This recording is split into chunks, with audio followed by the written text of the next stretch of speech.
আসসালামু আলাইকুম রহমতুল্লাহ। ফেসবুকের ভাই ও বোনেরা, আজকে আছি মাওয়া ঘাটে আসিফ ভাইয়ের লগে ইলিশ মাছের ভাজা খাইতে নিরিবিলি হোটেলে। এই নিরিবিলি হোটেলে দূর দূরান্ত থেকে বড় বড় কন্টেন্ট ক্রিয়েশনরা এই জায়গায় খায়, বড় লোকেরা খায়। তাই আজকে আমি এই জায়গার ভিতরে খামু, ভাবতেও পারি নাই, মনটা ভইরা খাইলাম তিন ভাই মিল্লা।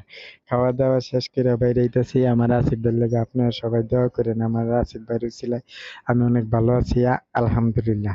তাই গাড়িতে উঠা পড়লাম বাড়ি যাওয়ার উদ্দেশ্যে, কিন্তু খাওয়া দাওয়াটা তো দেখলেন না। এই যে দেখেন খাওয়া দাওয়া কেমন করতেছি।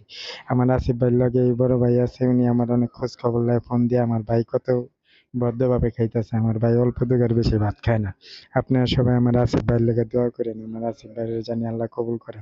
আমার আসিফ ভাইয়ের ছিল আজকে ভাই পেটটা ভইরা খাইছে ভাই। ইলিশ মাছ ভর্তা, ডাইল, তারপর সালাদ মন ভরে খাইছি। আমি কোনোদিন ভাবতে পারিনি এত বড় দামি হোটেলে আমি খামো। যাক আলহামদুলিল্লাহ। ভিডিওটা ভালো লাগলে আপনারা সবাই শেয়ার করে দিন।